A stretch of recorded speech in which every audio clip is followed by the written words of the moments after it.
Welcome back. Episode number 9. We're going to start this a little differently. This episode's going to be a little not weirder, but definitely different than normal. We're kind of just going to go in and talk about things that we had in mind throughout the entire week. But we're going to start off with, I don't know how often we're going to do this, or if we're going to do it every episode or whatever, but I have a book called The Daily Stoic, and it's pretty much a meditation for every single day of the year, including leap years. So it's obviously it's different every day. So every week there's going to be a different quote, and we're going to give our opinion on it. So, but each month as well is also a different like thought process pretty much. So the month of April is unbiased thought. So today is April 4th, day of recording. The header is don't let this go to your head. Make sure you're not made emperor. Avoid that imperial stain. It can happen to you, so keep yourself simple, good, pure, saintly, plain, a friend of justice, God-fearing, gracious, affectionate, and strong for your proper work. Fight to remain the person that philosophy wished to make you. Revere the gods and look after each other. Life is short. The fruit of this life is a good character and acts for the common good. Marcus Aurelius. And then there's also an explanation below it, and I'm going to read that as well. It is difficult to even conceive what life must be like for Marcus Aurelius. He wasn't born an emperor, nor did he obtain position deliberately. It was simply thrust upon him. Nevertheless, he was suddenly the richest man in the world, head of the most powerful army on earth, ruling over the largest empire in history, considered a god among men. It's no wonder what he wrote little messages like this one to remind him not to spin off the planet. Without them, he might have lost his sense of what was important, falling prey of the lies from all the people who needed things from him. And here we are, whatever we happen to be doing, at risk of spinning off ourselves. When we experience success, we make sure that doesn't change us, that we continue to maintain our character despite the temptation not to. Reason must lead the way no matter what good fortune comes along. It's a good one, actually. That is a good one. What initially I thought of was kind of like the idea of rewarding yourself for even small amounts of success. Because I think in that sense, it wouldn't necessarily go to your head when you achieve like large amounts of success. The main thing I took from it was no matter what you do, how successful you become, just no matter what you do in life, you always have to stay humble and remember your roots and remember where you came from, because money and power, especially at the higher levels, success at the higher levels, can really very easily change a person. Mm-hmm. So I think it is really that's the main message I took from it, at least, is no matter where you make it to, don't forget your roots. You take advantage of or take for granted everything that you already had prior to, having your success. You're gonna be lonely, I would assume, and you're not gonna have what you exactly want. Like, yes, you may have success, but you're not gonna have anything around you if you continue to, push everything else to the side. Very unhappy. And that's was actually interesting especially because that one's related to success and wealth. There's this kind of ideology that I've been reading about this week, and it's called luxury beliefs. Have you heard of luxury beliefs at all? Mm-mm. So it's pretty much, I wrote it down here. Their luxury beliefs are ideas and opinions that confer status on the upper class while often inflicting costs on the lower classes. It's an ideology by Rob Henderson. So, like, to put it in like a very like layman's terms, if you think about, this is like an example that I read in the article that I found. Pretty much if you think about like wild animals, and there's like a gazelle. If there's a very strong gazelle, it's going to be kind of like prancing around, like jumping up, using like kind of useless energy just to show that it's dominant over the weaker gazelles. And if a predator or prey, like their predator, sees that, it's going to choose to go after the gazelles that are weaker because it knows that gazelle is going to get away or put up a good fight. So, in reality, it's like whatever these beliefs that, upper class people have, or like the elite of whatever country or even the US have, it's going to inflict, consequences onto the lower class. And there was actually like a huge correlation with this and like defund the police.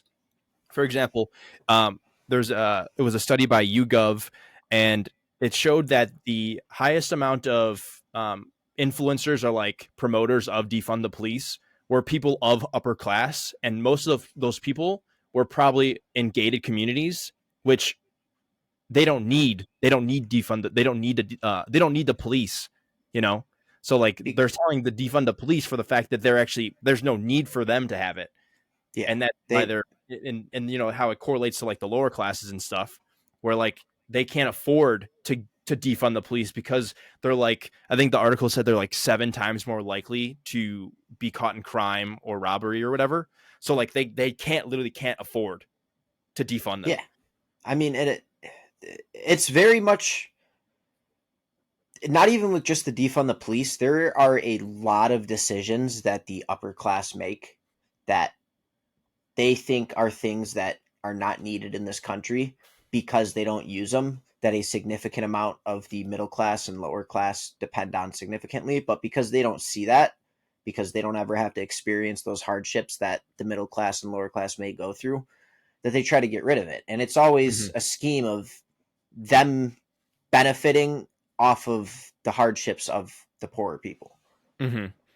And it's even like their ideologies as well. This could not even be about defund the police. It could just be about something random, but it's for the fact that they're allowed to make these assumptions or make these beliefs and not think of it as like a all inclusive thing. They just think of it about themselves and how it would benefit them rather than how is it going to affect the overall population of wherever they're in.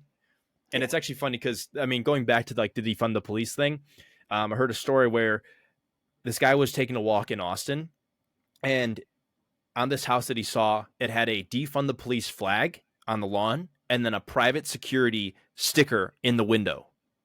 So it was like telling them to defund the police, but they also hire people to, you know, take Protect care them. of their house. Yeah, to protect them. And it's like lower class people or like, you know, people in poverty are not going to have the money to hire a private security officer to look after their home. Yeah. And it's, I don't know, it's just, there's a lot of things that they say that like the middle and lower class people don't know that the upper class do, and that's why the upper class are ahead. And in the vice versa of that, there are a lot of things that the upper class are just very out of touch with that they don't understand because they have the money to buy out of those problems, whereas 80% of the nation can't do that. Yeah. And what's interesting in that article as well is there was a part where it was talking about how upper class and lower class people talk about success. And the upper class people were more fond to say that success is based on luck instead of the lower class people saying that that success was based on hard work. So Yeah. it's like they're putting their beliefs on, you know, the lower class people, telling them it's all luck to kind of put them in the like, okay, I have no chance of actually becoming successful because all these higher elites people or the upper class people are telling me that it's all luck, where, you know, I'm not going to try as hard if it's just gonna, if it happens it happens. And I think that's, it's fucked up. Yeah. It's and it creates more of a social divide too. I feel like Hmm. it splits them further from us, and it's, I don't know. I just feel like a lot of our problems in this country are snowballing Hmm. because the two, wherever you look at it, the two sets of classes we have in many different scenarios are very out of touch with each other, and it creates a lot of hate between the two almost. Like Hmm. upper class people don't want to be around middle and lower class people because they think they're better than them. Yep. And it's just, I don't know. I'm scared for the world, but more so this country, because I don't think we're on a good path, and I think we're at a point of no return. Yeah. It definitely, a lot of things, especially when the government is really run by a The lot of elites. upper class and elite people, that they're only gonna, for the most part, make decisions based on how it's going to affect them.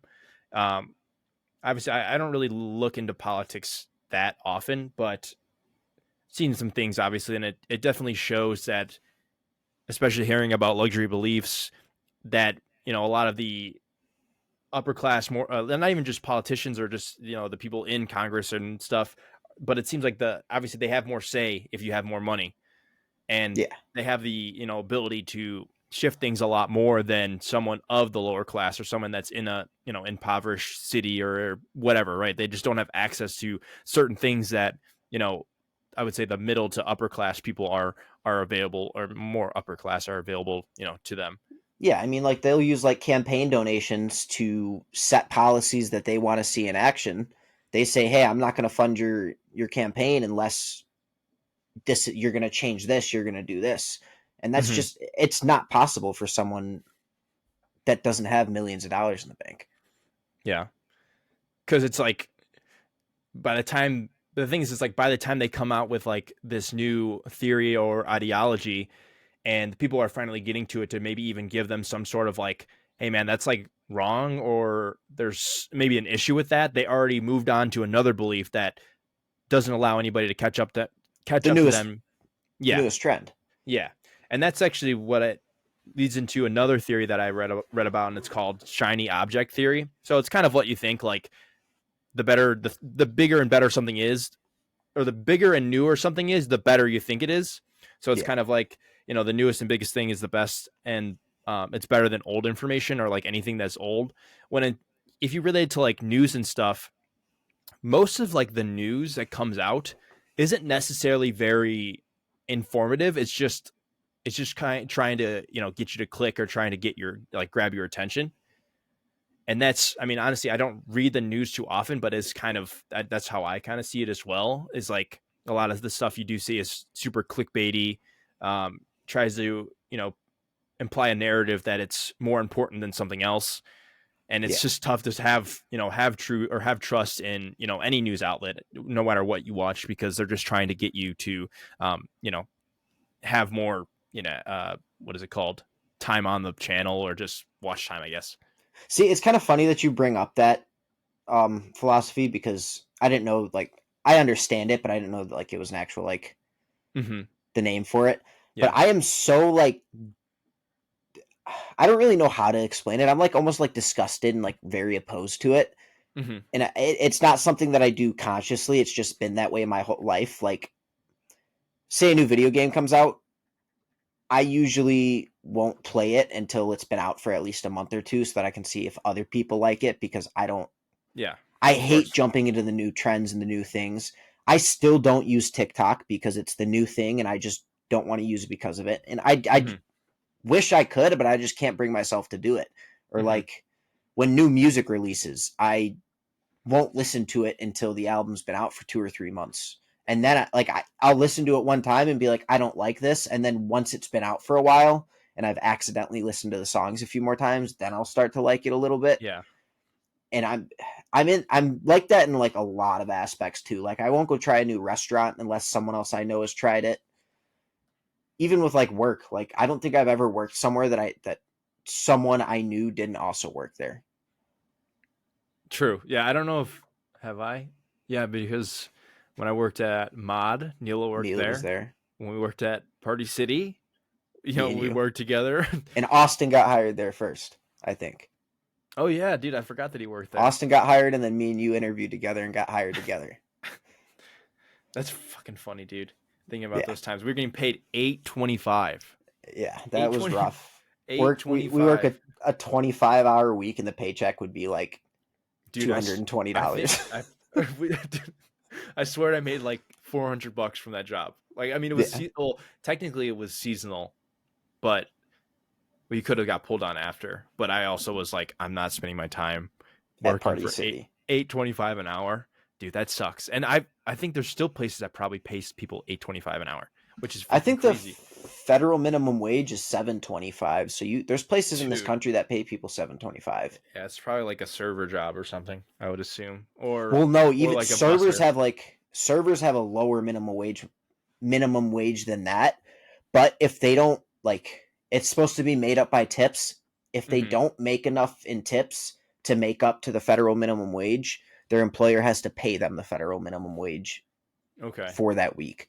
So like I think it's 6.25. So if you don't make $1 in tips per hour on average, they have to pay you. And like say you're in Cook County where the minimum wage is $15, it's 6.25 for servers. If you don't make $15 split between your tips and your hourly, Mm-hmm. they have to pay you $15 an hour.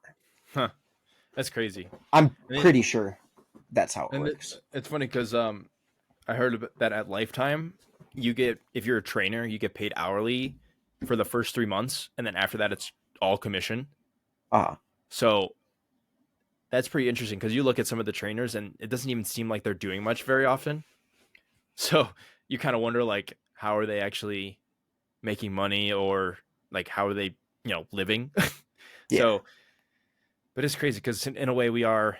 I mean, with what we get paid, we don't even really we can't even do what we want to do, and I couldn't imagine living off of 3 times as less than what we currently already make.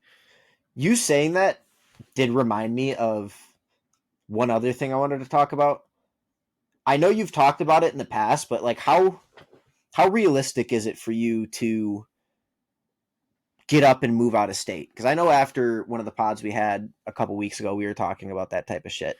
Um, how realistic? Like you're saying, like how if I Not was right to, now, but like would you get oh, for up, sure. uproot, and just move out of state? Because like Yeah, I've been looking at like for houses sure, in Texas, and like for sure. it's I really definitely creeping in would. my mind.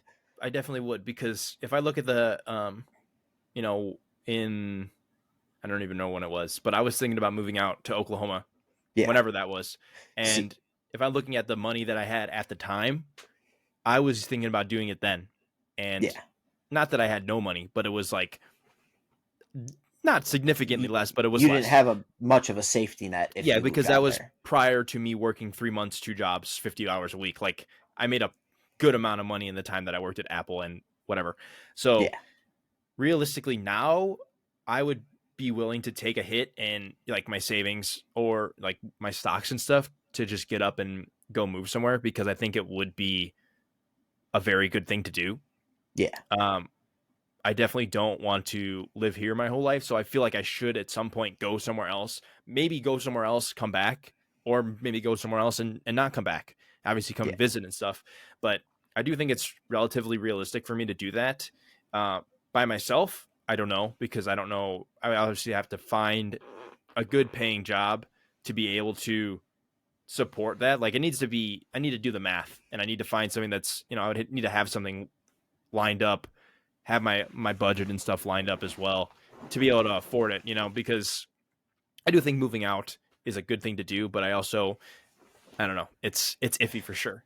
See, like me and Maddie have been looking at a lot of houses in like Texas, and it is just obviously we need to find better paying jobs, but like there's houses out there that are like 3,500 square feet, 5 bedrooms, just brand new kitchen, everything's Yeah. brand new, updated, modern, and it's like $1,900 a month on a mortgage. Yeah, that's insane. That Yeah, is like you can't even find like an apartment out here that's 2 bedroom or even 1 bedroom that's yeah. that cheap for Like rent. as much as I love being near Chicago and being near all of my family and everything I know, I feel like cost of living is at a point. I mean, look at the statistics of like people that are 25 and older still living with their parents. Let me Hmm. see if I can find it really quick. Well, yeah, I was talking at breakfast the other day about this, and it was about um, kids, like having kids at our age, because like our parents had kids at our age, and then like just living in general at our age, or even like let's just say 60 years ago, you could make a whole living, like have a house, have kids at like as like a server, but like now, it's if you worked as a server, it's like kind of impossible to have pay off your car, pay off your house, like have kids, and it's insane. Yeah. I mean, it's at 25 to 34, 11% of women and 19% of men are still living at home. Whereas 20 years ago, that number would probably be like 4 to 6% for both groups. Hmm. And that does mean that people are going to start having babies later, and it's I don't even know how that's going to affect the society as a whole, because for as long as you can remember, people have been having kids at 18 to 20, even younger sometimes in like Hmm. ancient times. Yeah. So like what is that going to do to society having that big of an age gap? You're almost going to have a generation of kids that will not understand. Well, they'll understand, but they won't know what a great grandparent is. Yeah. Yeah, because everyone's going to be so old when they have kids that it's just the generation's got to die off a lot faster. Yeah, I mean, I don't you even figure remember when my great grandparents passed away.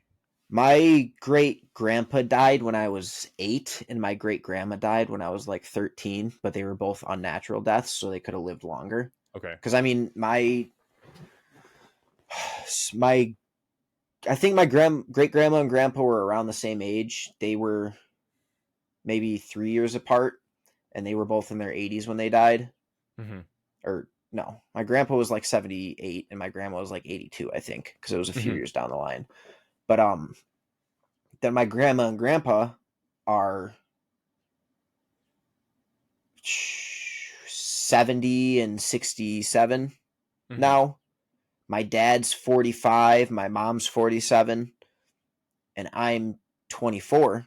So there's only almost 24. Yeah, my dad's 44 right now, but there's only a 20 to 23, 4 year gap between all those generations. Like, Yeah. I know I don't want to have kids anytime soon. Mm-hmm. So it's, And it's crazy to think that, like, I mean, our parents, or my mom at least, I think she was 21 or 22 when she had my brother.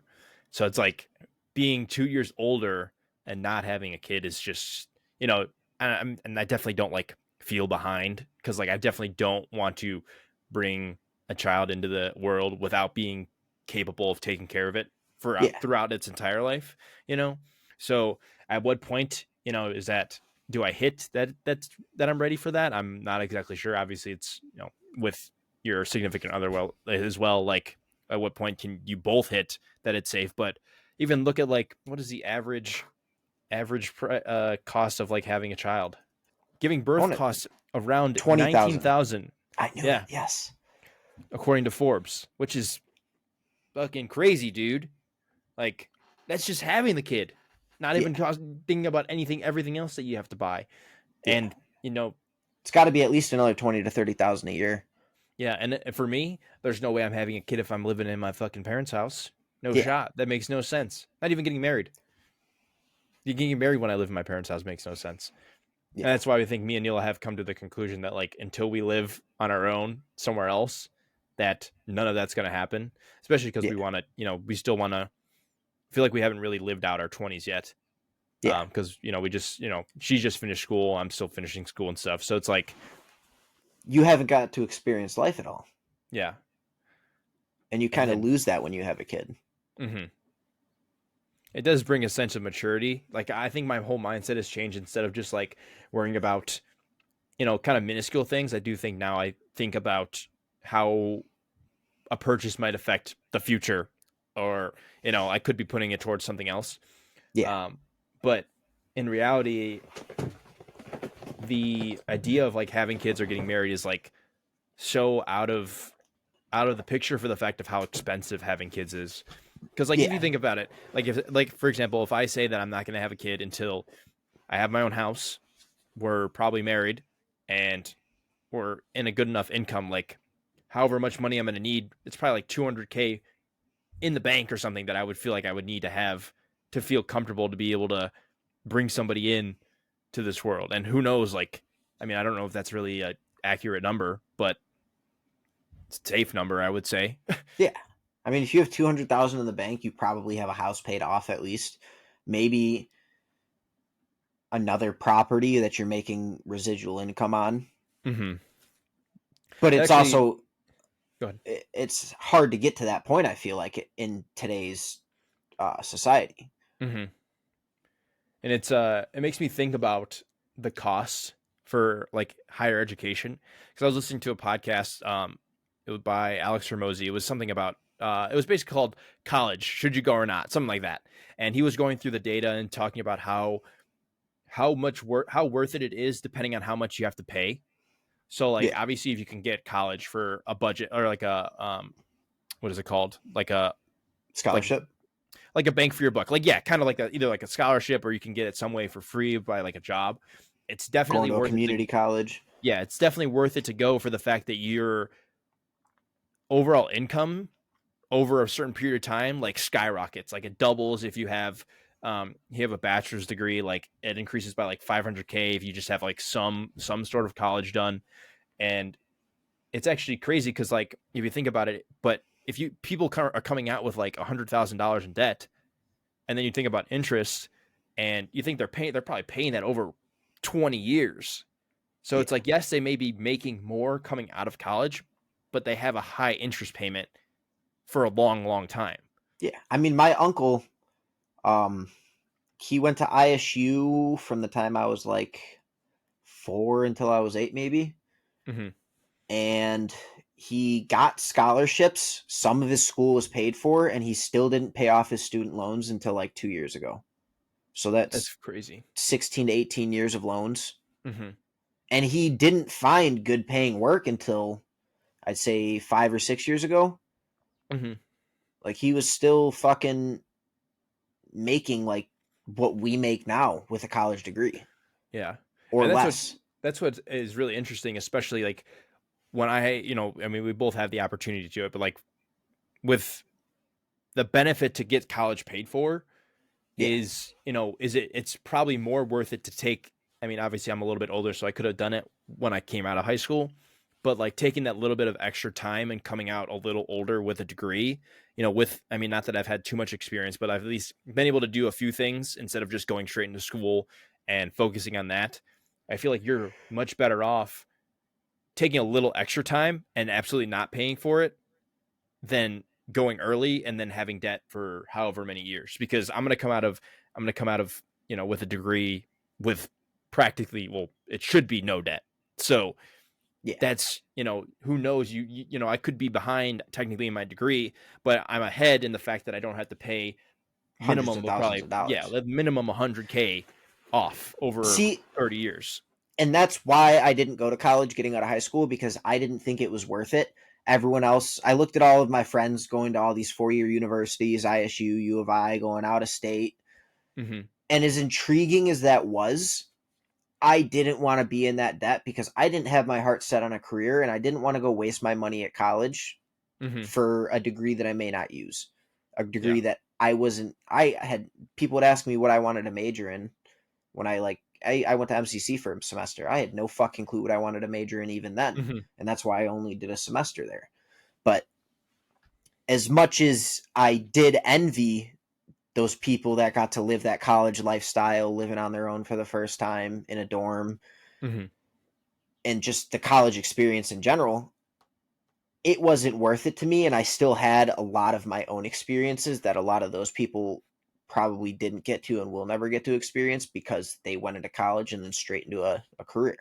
Yeah. And also in that podcast, it was talking about like, for example, if you were going into like sales or something, if you Yeah. were, if you went to school right away for a sales degree compared to someone that went straight into sales and had 4 years of sales experience, that person with 4 years of sales experience is probably going to get hired over the person that just came out of college with a sales degree or whatever. I mean, I guess it would be a business degree Yeah. because, I mean, I guess you never know nowadays, but I would assume employers should hire people with better experience rather than just a piece of paper that shows that they, you know, graduated or went through all their schooling.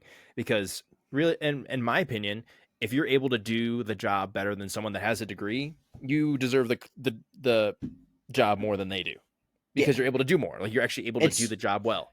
See, it's literally just a piece of paper, and that's kind of the point. That's where it sits in my head. Like, yeah, it may get you a little farther in certain places, but at the end of the day, it is just a piece of paper.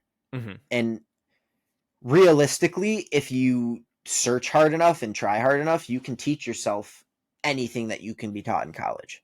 Hmm. And what's interesting about like me processing like what we're talking about, it's kind of the idea of there's this other quote that I said, it's you've accomplished something that you said would make you happy. So, for example, I either hit like a certain, amount of money or, in a year and a half or 2 years when I graduate from school, is graduating from school going to make me happier than I was now? And that's what kind of makes me think like, would I rather focus on, you know, multiple things at the same time by taking school a little bit slower, focus, put more time in the podcast or, focus on learning things that I I really, really want to learn, because I feel like I'll be more fulfilled then? Or do I, just hope that when I graduate, I can get a job or whatever. And then on top of that, I don't even know if, like, of course I'm going to like the job that I have to do. So it's such a up in the air type of thing to, process that. See, that's like, I do kind of want to get some sort of degree now, just because it is more intriguing to me. But at the same time, I'm still scared to pull the trigger because I still don't know what I want to do. Mm-hmm. Because I want to do something that will give me the skills to eventually start my own business and be my own boss, doing whatever that may be. Mm-hmm. I think that's just a good kind of, I don't know what the word would be, but just a good way to follow up with something is to follow what you're passionate about. Because that's what I'm trying to do as well. Like, I feel like I've really been enjoying learning about, like coding, like learning how to code. I've been, recently learning about machine learning. I really literally read like a huge article today about some super in-depth machine learning process that I literally didn't understand half the article, but it was just the fact that I was interested in it that I wanted to read it. But Yeah. like trying to find those things that I'm actually passionate about and want to learn more, and follow my curiosity. Like, for Mhm. example, I really like doing the podcast. So it's like I want to continue to try and hone my skills, like read articles about how to, get better audience, and, talk about good topics, and just make it really engaging, and just find the whole I find the whole process very, very enticing. So it's like It I want is. to It try is. and Yeah. follow like my passion. Yeah. I mean, doing the podcast has made it, like, I was nervous at first. Obviously, we've talked about that before, but Mm-hmm. I get excited for it, and it's really made, like, the good feedback. We've got nothing but positive feedback from Mm-hmm. anyone that's watched it, and it's, I don't know, just like it gives a lot of dopamine, and it makes you feel really good when you get that good feedback, and it does really kind of make me just want to try to be a little like a content creator in some aspect and just put content out there for the fuck of it. Like, Yeah. I really want to start the fucking cooking TikTok that I've been told a hundred Mm-hmm. thousand times to start soon. I Mm-hmm. want to start streaming again soon. And I don't know, just doing the podcast has really opened my mind to the fact of, yeah, even if I'm not getting a lot of viewers and making any money on it, it's still some things that I'm passionate about and that I know I'd enjoy doing and putting it out there. And who Mm-hmm. knows, it may lead to something more. It's just, for me though, I have just enjoyed, like I said, I enjoy the whole process, but I've already seem to see some of the benefits from having conversation About these relatively things. awfully. Well, just like, Yeah. yeah, about the topics that we talk about, but also just having long form conversation in general.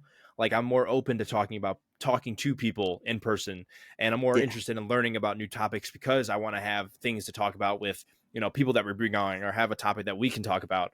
And it's like I feel like I'm constantly trying to seek out new knowledge to be able to, spark my mind. Like, for example, I may have not really understood, like, because it was like showing me certain like coding methods and certain algorithms and stuff for that machine learning article that I was talking about. But it was more the fact that, like, I feel like before, when I would come across an article that I didn't necessarily understand, I would just kind of push it away and be like, I'm too dumb for this. I'm just not going to even read it at all. Where I finally was able to sit with that article for some reason. I was like, I'm interested in this. I may not be able to fully understand it, but I know that reading it's going to benefit me in some way. And I think Yeah. that's how I go about a lot of the things that I read, because I feel like you can learn so much from whatever, that it allows you to utilize it in whatever random situation. And Yeah. I find that super interesting. That actually hits the nail on the head for another thing that I wanted to talk to you about, because this is something I'm genuinely curious on. Mm-hmm. So, with reading versus videos and podcasts, which do you prefer to learn? Because I haven't finished any of the podcasts you sent me. I've started listening to a couple of them, Mm-hmm. but I have never really fully listened to podcasts in their entirety besides ours. Mm-hmm. And I've never liked watching YouTube videos to learn things. I've always had to read, just because I find it hard to focus on videos and podcasts to learn something for too long when Yeah. I could read the same thing faster. And so, like, but I do feel like sometimes I absorb more from videos, even though I hate watching them. So which do you think you learn better from? Reading is still, I've obviously never, like I told Neela this earlier, I feel like I've read more this year and last year than I literally read in all of my probably high school career, or just Yeah, like maybe in general. Like I've read so much, but I've definitely learned a lot from books. But I do find that I like listening to podcasts a little bit better for the fact that it's easier to, I mean, I guess it really is easy to kind of take something out of a book, but you get really good examples to hear somebody else talking about whatever the topic is that they're talking about. But I yeah, also have kind of like a process when it comes to either reading um or podcasts. I usually when I'm listening, I have a note, like I'll, if I hear something that I really like, I'll put it in my, like I'll literally type it out in my notes, and I'll type something about how I felt about it or how I would be able to utilize it in some way to be able to, recall, whatever the topic is or whatever I listened to or whatever hit hard that day. yeah. And I kind of go into like podcasts and um reading things by, is a quote, and it's called "The Good Shit Sticks." So if you listen to a 2 hour podcast, right, and there's just one thing that just sticks with you the entire time, like you get through the whole thing, you're like, that I don't remember anything else, but I remember that one thing. I Because the really good shit yeah, sticks. yeah, I really sit with that one thing that I find, if it's only one thing, and I see how that correlates to where or what I do in my life or how I can use it in my life to improve it or become a better of a person. Because the good, like I said, the good shit sticks. So like that is there for a reason. You're thinking about how that's going to correlate to your life for a reason. And by doing that, I've learned a whole bunch of concepts that I never really thought would appear to me. If I mean, it would have never appeared to me if I didn't start listening to podcasts or reading more books. Yeah. But yeah, I think I definitely learned more from podcasts for the fact that I can listen to them when I'm doing a lot of different things. Like I don't need to be like, I'm in the gym, I'll listen to a podcast. Walking, I'll listen to a podcast. When I'm opening in the morning for the first like hour, I'm there, I'm listening to a podcast, and I'll type in Yeah. like some notes. Obviously, a book really takes more time to consume, but having like podcasts on hand they're just more efficient, and they allow me to learn more with like different circumstances. Yeah. See, it's funny that you say the good shit sticks because that's part of my problem with videos and podcasts, more so just videos. But my problem with them is the good shit sticks so much that like if someone says like it even happens when we're doing the podcast sometimes you'll say some hot shit and I'll be like fuck like that's good, that's real good, and my thought will stick on, or my head will stick on that thought for the Hmm. next like 2 to 3 minutes, and I have to like tell my fucking inner monologue to shut the fuck up so that I can focus on whatever's being said, whatever you're saying or the video I'm watching. Hmm. I literally have to tell myself to shut up so that I can focus on what you're saying again because I get too locked in on that good thought. Whereas when Hmm. I'm reading an article, I can read that, really focus on it, and then pick up where I was and keep going and not have to fucking rewind the video or just hope I heard enough of like what you said to Yeah, comprehend the thought. yeah, and that's actually with something that I've been trying to work on as well. Like one, really kind of listen to what people are saying instead of trying to come up with my response for it. Yeah. Now I do agree, sometimes you say something and I'll be like, oh shit, like I remember something that correlates to this and I want to say that, but I'm also trying to be present and like understand like what you're saying and how I could just respond in the present time. Yeah. um but it's also just like, I don't know, it's really interesting to try and think about how things pop up in your head and just go away in a second. Like you'll have a good That's, idea yeah. about something and then it'll And then just you be, lose it. you just lose it. Like the fucking, for last week's podcast, I texted you after 2 weeks ago's posted, and Hmm. I was driving like the next day or 2 days later home from work, and I was like, hey, I didn't want to text you while driving, and I'm like, I'm gonna remember this until I get home, and I'm gonna tell Nick. And then I got home and it was gone, and I still don't remember Dude, fully what it was. that's been something I've been learning. Is when I have a freaking thought about anything and You I'm like, need to that write might it be down. important, I write it down right away. Like I know it might be tough, like depending on where I'm, you have some good thoughts. Like for example, you said you were driving. Like you have good thoughts when you're in the car, kind of by yourself, like That's thinking when I about have my certain best things. thoughts. Yeah. And I have been very adamant about making sure I write those things down because they're there for a reason. You think of this shit randomly for a reason. And that kind of goes back to obviously, writing things down is good, but when I try and recall something, I've been trying to do a lot of active recall, and that allows me to learn more about what more about like learn more about like what I've read or what I've heard or whatever, for the fact that I want to be able to speak on things that without having to look at a book or look at an article, because I feel like, especially with podcasts and stuff, I feel like I've read so many like quotes, so many things from articles that I want to be able to recall at times, but like sometimes I have to write it down because I know I'm not going to remember. And that's why I'm trying to not usually use like my phone or whatever, like my notes, because I want to recall those quotes kind of off the top of my head. I feel like I've done a decent job today. I feel like I've said a few without having actually like looked them Look up, at, yeah. but that does come from the fact that I've written them down and read them multiple times and like thought about how they would correlate in my life or whatever. Yeah. See, my active recall is only good. I said this when we were talking about this week's.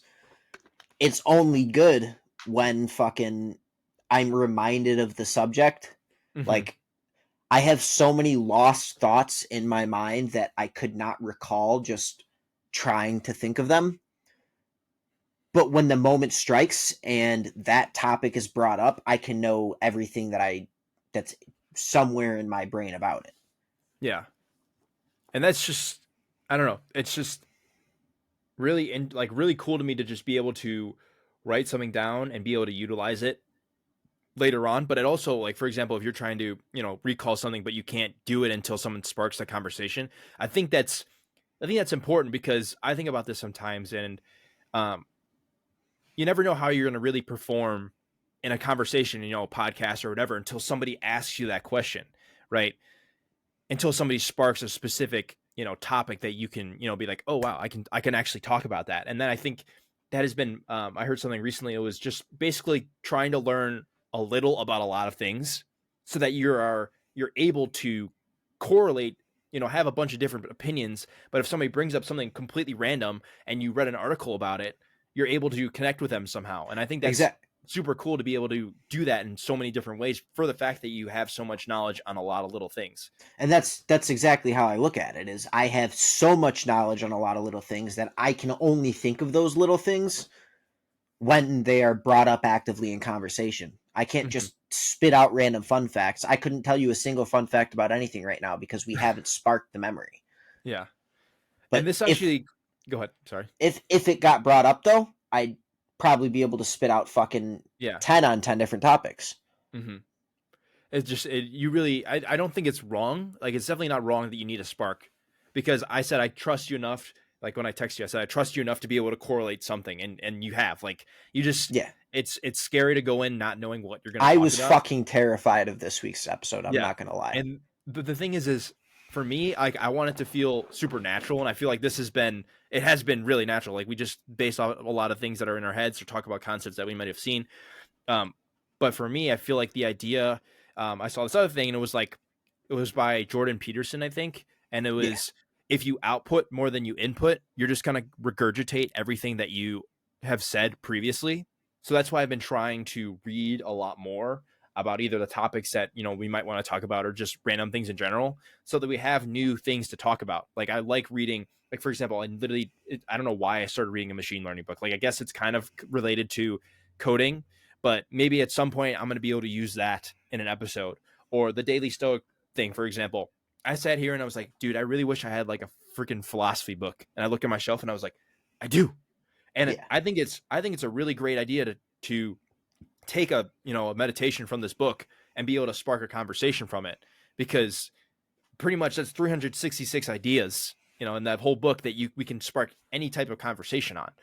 So being able to take in more information allows you to output more information, because, I mean, input creates output. And I just think it's a super good ideology to be able to just continue to take in information and, be able to utilize it in whatever.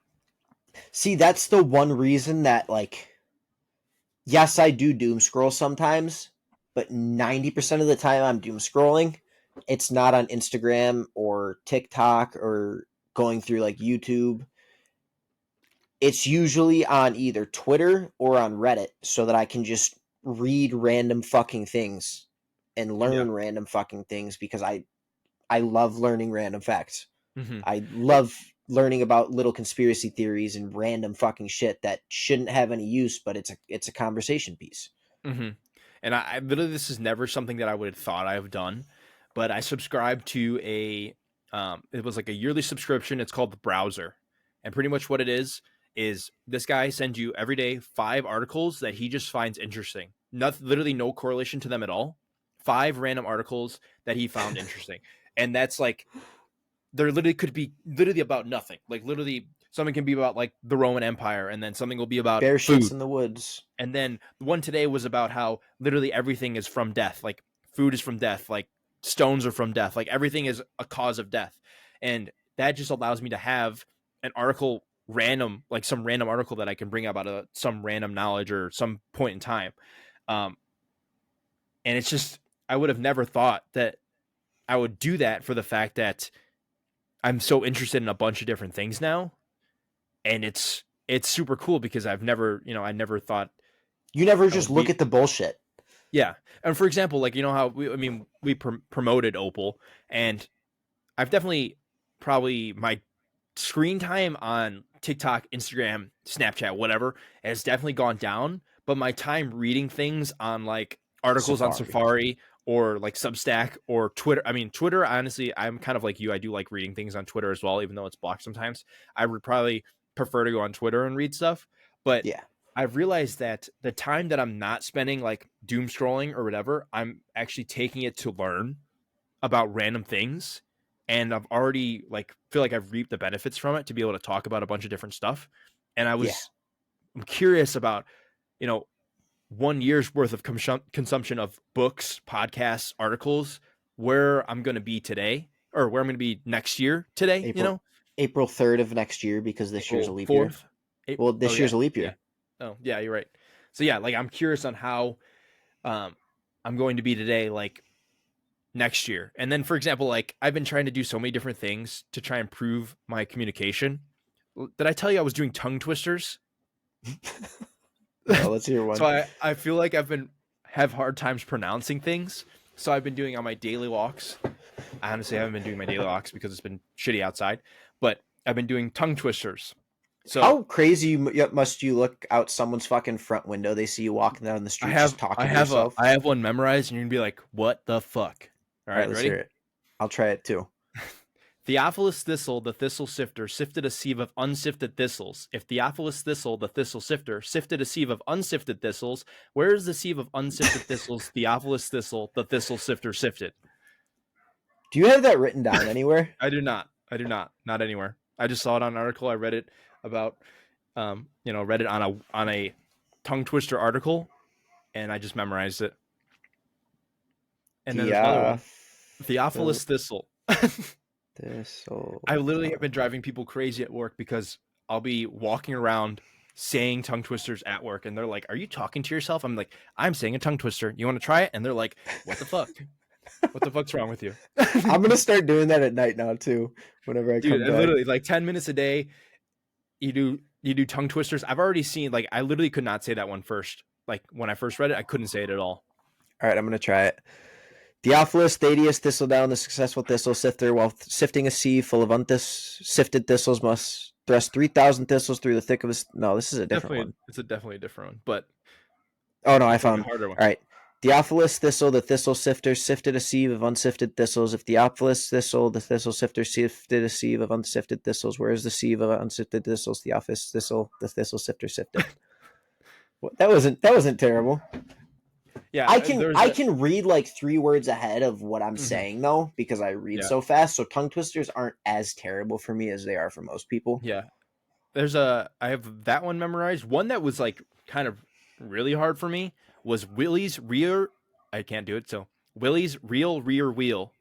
Something with that one with W's and R's. For me, it was like a little tough. I don't know. I'm like a very like saliva talker. So if I start speaking fast. This says that this is one of the hardest in the world. I'm going to send it to you on Discord. Is it I pulled curd pulled cod? Well, it's pad kid poured cold. Oh, pad kid poured curd pulled cod. Yeah, pad Pad kid poured curd pulled curd pulled cod. cod. Pad kid poured curd pulled cod.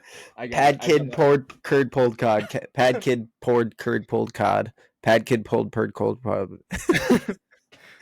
Pad or kid poured curd pulled. or Rory the Warrior and Roger the Warrior were reared wrongly in a rural brewery. Rory the Warrior and Roger the Warrior were reared wrongly in a royal brewery. Yes, you were close. Pretty much. Or brisk broad brigadiers brandish broad bright blades, blunderbusses, and bludgeons, balancing them badly. Wait, brigadiers, Brisk broad brigadiers brisk brandish broad broad brigadiers bright brandish blades, broad bright blades. blunderbusses, and bludgeons, balancing Blunderbusses them and buses badly. balancing them badly. I The literally do this sixth, shit like, dude. I do the this shit sixth every six day. sheep sick. The sixth six sheep sick. The sixth Sally sells seashells down. Sally sells seashells down by the seashore. I shot three free throws. I shot three free throws. I shot 3 free throws. That one's a Three short free one, but throws. I feel like that one good. That one's good. Pad kid poured curd pulled cod. Yeah. Yeah. But yeah, it's crazy because like I don't know why something sparked in my head that I needed to. Obviously, I think it's because I've been listening to myself on the podcast for like the first however many weeks. So Yeah. like noticing small things that I can't pronounce, or just seeing certain aneurysms or whatever has made me realize that I need to. Maybe I don't think I ever thought about this when I was in high school, but I do think it's because I'm thinking about it. And it's kind of Yeah. like that thing that I sent you yesterday was like how if you think about something, your mind gets colored to like the impressions that you bring onto yourself. So Yeah. I think that is kind of like the idea of like me thinking about how I need to practice something makes me think it's more apparent than it actually is. Mm.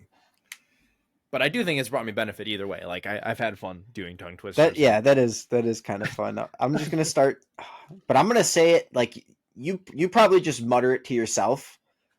I'm Oh, I gonna say it out say it loud. over. I'm gonna say it over the headset. Oh yeah, yeah. Oh, I definitely mutter it to myself for sure. Yeah, no, I will say it so that everyone can hear it. They're like, "Where'd you get that from? You probably got that from Nick." Yeah, Like I drove Eliza and Luke crazy when I was doing it the other day, and I tell them, "Hey, you guys want to try a tongue twister?" yeah.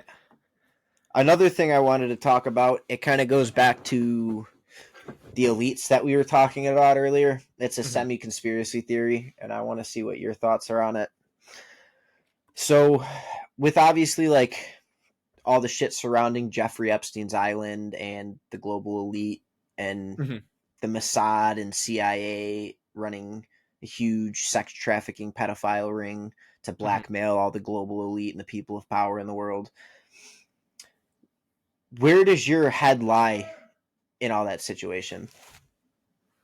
My head lies in I don't know, dude. I just sometimes I don't want to think about it because I don't know. There's just so much not misinformation, but you just really don't know what's going What to on. believe? Yeah. Yeah.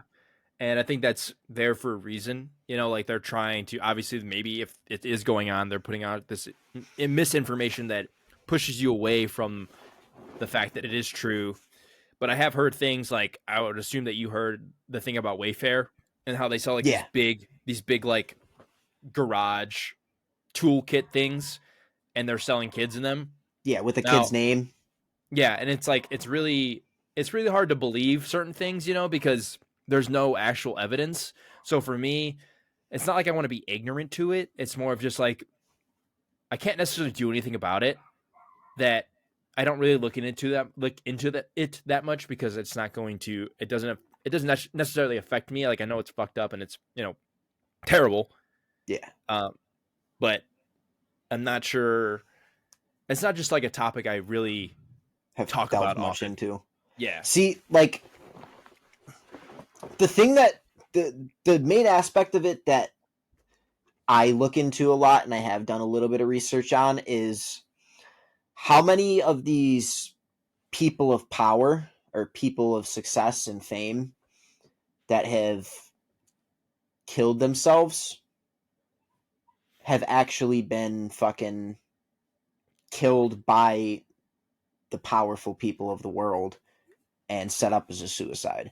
Because, like, the ones that I look at the most because they made me angry were, it's said that you have Avicii. You obviously know who Hmm. Avicii is. Hmm. Chester Bennington of Linkin Park, the lead singer. Hmm. Chris Cornell, the lead singer of Soundgarden. And then Anthony Bourdain, the chef. Hmm. It's said that they were working on an expose documentary called The Silent Children, exposing the Hollywood elite and the elite of the Hmm. world and the sex trafficking ring.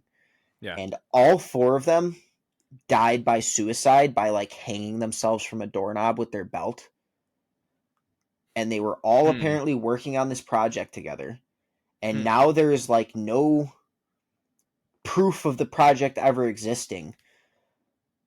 And like there's a lot of like claims online saying like all this is false, but at the same time it really does make you think, because like they were supposedly all working on this project together. They all died in the exact same way. It was said as a suicide for all of Hmm. them. But how many other people have died in mysterious ways at like Jeffrey Epstein? Jeffrey Epstein, the cameras went off for the fucking hour and a half time frame that he Yeah. died, but it was a Yeah. suicide. Well, what makes me think of that is if you think about how many people there are in, I mean, I actually have no idea how many people there are in the CIA or whatever. I feel like it's literally impossible to not have a rat and not for Yeah, that rat to be able to expose all this information. So that's kind of like what makes me think that, all these conspiracy theories are, they're possible, but it makes me kind of hard to grasp the fact that it's someone hasn't come out from the CIA and exposed everything, other than the fact that, but like, obviously recently, like like the Diddy shit yeah, and how he's like doing whatever he's doing, and that's a whole different story, but it's correlated, same but thing. they don't expose it, because look at Edward Snowden. Edward Snowden has been in hiding since what, 2013, running from the American government because he exposed a lot of their fucking deep dark evil secrets. Hmm. So it's like a lot of, I feel like the rats wouldn't necessarily expose it until the time's right, because of Yeah, how scary it would be to be against the fucking United States government, because they're out to kill that's you. that's true. I mean, yes, that would be fucking crazy to be, under, probably wanted top wanted lists, Yeah, but I just feel like there would be more people exposing things still. Like, I still think it would be more frequent than we think it is. Like, especially with how much technology and social media is nowadays, how often like you don't really see anything that gets exposed. So yeah. it's kind of hard to, believe that things are going on. Like, obviously it's definitely possible, but it's hard to believe that nothing has been exposed because there's so many people that, I guarantee you everyone in the CIA, if it's going on and if it's true, supports that. There's no way. It's impossible for everybody in the entire government or whatever to believe the same thing and want to support all the bad things and whatever. I just don't But think it's necessarily probable. a lot of it comes down to like, what if it's only a select few, and those select few aren't exposing it because they're being blackmailed? And like That's true as well. that's why, like, yes, I know it's a conspiracy theory and a lot of it is far-fetched, but it really does make me think a lot, because like, imagine how much money all these elite people that are supposedly in these rings have, and the Hmm. power that they have Hmm. to be able to sway the news networks and sway the general population's opinion and make people think it's just a conspiracy theory, because they kill or silence anyone that speaks out against them and makes everyone think they're crazy because of the Yeah, amount of power they have. one thing that I can think of is there, obviously this is, I don't have any evidence, but like my opinion is maybe there's some sort of coding in all this type of social media that says if these words get posted, Deleted automatically immediately. take them down. Yeah, automatically take them down. That happens Obviously, already. I'm not gonna try it, but like, because Yeah. it would, I don't necessarily There's want to be on the hit list, that's what but like, shadow bans are and shit though.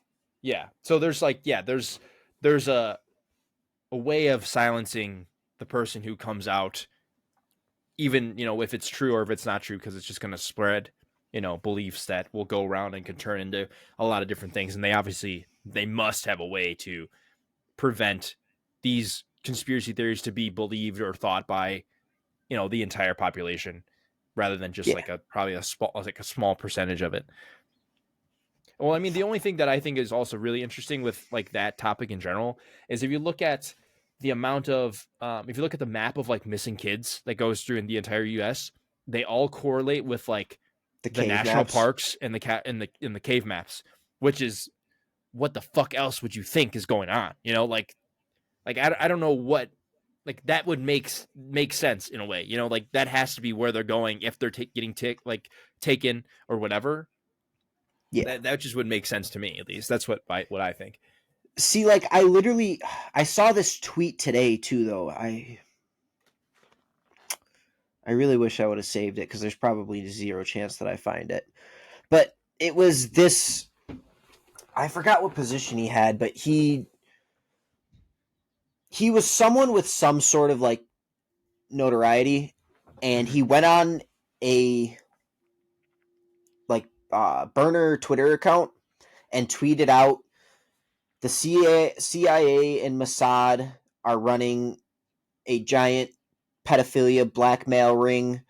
They are going to try to like frame me and say I committed suicide, and they're gonna frame me for a bunch of shit with a laptop planted by my ex-girlfriend who was a spy, and then they will torture me to death. And then he was found dead the next day, drowned in his bathtub, and they said it was a Interesting. suicide.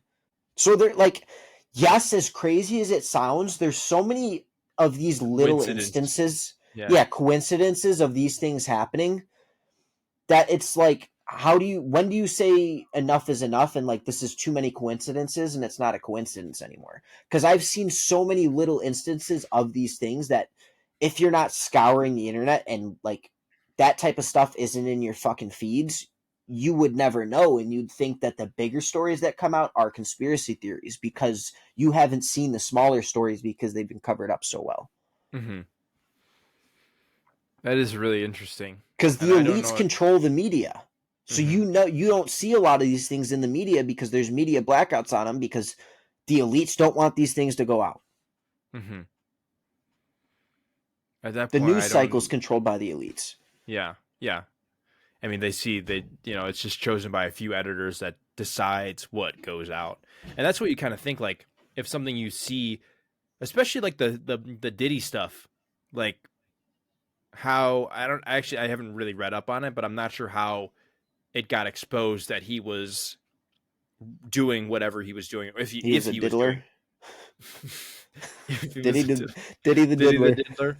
diddler. I haven't read up on it. I'm not sure how they found out or if they Apparently found out or not. he had cameras in all of the rooms in his mansions, and he'd have wild like sex parties with like underage people, Hmm. and he'd secretly record these acts of sex with underage people to blackmail powerful people and people of fame to doing what they want.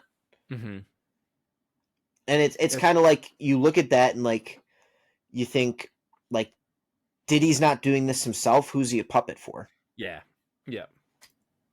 You never know who's that's just the thing. It's so hard to tell. Who's Or pulling the cords?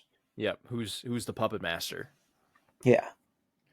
And it's as crazy as it sounds, it is scary to think about like what if this is real? Hmm. And like I mean you look at like why hasn't fucking all of the clients in Jeffrey Epstein's list been exposed yet? Hmm. Because the people in that list have the money to keep their names private. Hmm. It's fucking insane. Yeah. It's literally insane. But it Luxury makes you beliefs. think, doesn't it? Luxury beliefs. Yeah. Really makes you think. Because like I don't know, I honestly don't really look up anything about conspiracies. So obviously my feed is not going to be filled with, not filled, but like they're not going to pop up too often. I'm trying to think of some other conspiracies that I've really even encountered that aren't as, High, worldwide or like, yeah. yeah, highly exposed or whatever. And a lot of them, like, I don't even really look up conspiracy theories, but when they pop up on my page, I read them. Mm-hmm. And like, I don't know, we've definitely talked about conspiracy theories before, but it is really scary how many of them have weight to them that they may not be a conspiracy theory, especially when you Yep. look at all of the declassified documents that have said, hey, these guys weren't crazy in the fucking 50s, 60s, 70s. Like, these things were Mm-hmm. happening and we were lying to you. It's just crazy if one day we just, there's going to be when we're older, Yeah, these people got exposed for, it's interesting like what new ones are going to come out to cover up the the old old ones that ones. are actually true. Mm-hmm. Because, like, I mean, obviously, I don't know if the Diddy, I literally haven't done any research. So I don't know if he did it or if he's arrested or whatever the fuck. But, like, this could be a cover up for Something bigger. something else. Yeah. To take eyes Did, off whatever is going on. did you hear another bridge went down? Did hear something about it, how it looks like it's deliberate. Yeah, because I don't know how true this is. I didn't do any research. I just saw it in a tweet. But apparently, Mm-hmm. ISIS claimed responsibility for the fucking Maryland bridge going down, the Baltimore bridge. Um, and then yeah, there was another bridge somewhere that got hit but didn't go down. But they had to like check it for structural damage to see if it broke a support. And then Mm-hmm. a third bridge got hit and did go down sometime earlier this week or last week. Were they all also like the large ports? No, Because I know the the first one was a very large port yeah, for. the Baltimore bridge, and they're saying it's going to be 10 years to repair it. With so traffic is going to be absolutely like fucked in Baltimore for the next 10 Yeah. years. Yeah. Wow. Um, Makes me thinking about how, I mean, I don't know how big of a travel place Baltimore is, but values go down because things are going to get fucking shitty to try to even, move or, go there at all. yeah, there's been other bridges that have gone down around the world too. And like another thing you have to look at, not even just that, is like the fires in Texas killing, like up in the panhandle of Texas. That's where most of the biggest cattle farms in the nation are, and a lot of fucking cows died because of those wildfires. And if you Mm-hmm. go through the list of all of the like food processing plants and grain processing plants and farms and chicken and egg farms that have just mysteriously set on fire and fucking been burnt to shreds, nothing left of them in the last Mm-hmm. couple of years. There's there's hundreds a year, like an average of over one a day. It's fucked up. Yeah. That's a big part of the reason that like I'm scared for where we're going. Mm-hmm. I don't even know how you would prepare for that. Like, I don't know if it's better to just not be ignorant, but to try to not worry as much as possible. Yeah, like you don't want to Or, be a fucking I don't want to be a fucking tinfoil hat man, but like some of the conspiracy theories are fucking scary to think about and they're not too far fetched. mm-hmm. There is relatively good enough data to make you sway either way for sure. Yeah. I don't know. It's really hard to, grasp what is true and what is not, especially with how media is manipulated Yeah. nowadays. It's really hard to trust anything. Yeah, because the only narratives that get pushed are the narratives that they want you to see. Mm-hmm. And it's like a more democratic swayed news uh, channel is going to show you less of one thing and more of another versus a Republican channel that will show you more of that one thing and less of the other. Mm-hmm. It's yeah. I don't know. It almost makes me like scared to think about my future because like what if we don't have one? Yeah, it's tough to think about for sure. It's hard to grasp your mind around it. Yeah. I just Another thing. oh Oh. Oh, go ahead. Go No, ahead. You're good. no, you go ahead because I want to go on to another topic. This was really random. Did you see the Devils Kings game yesterday? I think it was Kings and Devils, the hockey game, The 5-man fight? the 5-man fight. Yeah. No, it was the Devils and the Rangers. Rangers. Yeah. Yeah, Yeah. so one of the Rangers rookies, the last time they played, like 25 days ago, or sometime within the last month they played, and a rookie defenseman, I think he was, threw an elbow and elbowed another one of their players in the face. So they like decided that at the start of this game they were all just going to drop the gloves and fight. Like I think it was a predetermined decision. I don't know if they like texted each other and were like, "Hey, we're fighting," but like they had their guys picked out. They knew who they were going to fight before the game started. I watched. Well, it's New Jersey. Is it New Jersey? I don't really know how. It's Yeah, New Jersey, New York. Yeah, New Jersey Devils and New York Rangers. That makes sense. Yeah. But yeah, they fought for like it was like a full minute and 30 seconds, and then 8 of the players that were fighting got ejected from the game. How do they rule who gets ejected and who doesn't? Usually fighting is a 5-minute major, and depending on the fight, sometimes they'll eject you from the game too. But I think I don't know. It's situation to situation, I think. Was it like one Ranger, one Devil that didn't get was like one of the fights so. Pretty much? Yeah, because I think one of the fights was like they skated up, grabbed each other, and fell. Like if you watch the overhead view, because I watch both, you can see all of the fights, and 2 of them skate towards the boards, like they're skating like this, and then they both grab each other and fall to the ground, and the fight's over. And then the rest of them fought for at least 20 to 30 seconds. Yeah, they were probably just like, I don't need to do this, man. Like let's just act like we're fighting.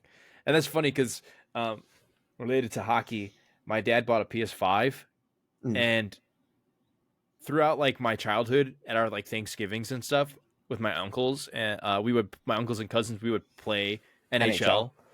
So my dad was wondering like what games should we play or what should he get, and I was like, dude, just get freaking NHL. I will come over and play Chell. Dude, yep, we have NHL 24 now. And it's fucking fun, dude. Like I usually hate sports games. Like NBA is fucking boring. I won't play that or NFL. Madden's kind of boring. I'll only play MLB. Golf is kind of fun. MLB is pretty fun as well. Yeah. But yeah, like for some reason hockey's just fun. And me and John, you know John, right? Yeah. We try to fight each other as much as possible. We try to cause just fights. Drop the gloves. Yeah. Well, you have to like I actually have no idea how you initiate a fight in that game. I think it's like double tap Y. Yeah, but you have to like you have to do something to like like a bad hit or like yeah.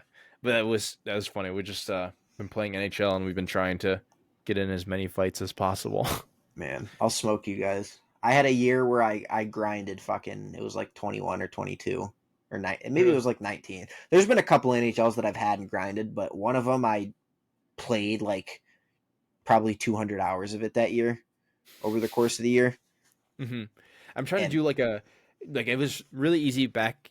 I don't even know when the last time I played NHL was, but it was really easy to like deke and like do like easy moves to like get around the goalie or whatever. But now you have to do like right stick with like left bumper and then hit like X while moving. Yeah, like a toe drag, bring it through the legs, pop it up, and then slap it in. Yeah, I have no idea how to do that. And I'm just trying to do the left and right to try and fake someone out, but like it doesn't work. Yeah, they stick on you like fucking glue now. It is a lot harder than it was. Yeah, I couldn't imagine playing on like, I don't know if it's pro or whatever the max. All pro. Yeah, All pro. I was on Easter on Sunday. I was at my fucking aunt and uncle's house. My cousin was like, "Hey, can you come play Madden with me?" Because he just found out about Madden and like loves it now. Mm-hmm. And he's like, "I got everything ready. All you have to do is pick your team. You can either be on my team or you can be on the other team." And I was like, "Okay, I'll be away on the other team." He was playing as the Chiefs, so I'm like, "All right, I'll play as the 49ers." Because it was already on the 49ers. Yeah. And I was like, that's a good matchup. We get into the game, and like he's making it like 50 yards downfield on the kickoffs and fucking blitzing me and having my quarterback in a second and a half. And I'm like, what the fuck is going on? This is such a bad game. It's so... I can't do anything. Like Mm-hmm.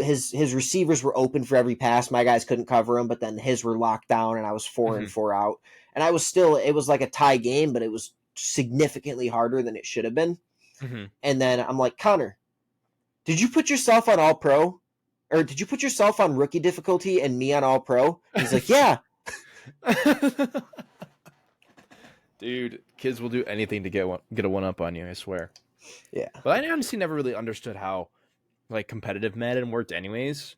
Because like My obviously there's like some sort of like play calling to it, but like how do you cover everybody for like like pretty much most of like the dudes are gonna be bots. So like how do you so have good it's coverage on like the receivers and stuff? because my whole family, like, they had a fucking 30-person Madden league that you had to buy into, and the grand prize was $1,000. Mm-hmm.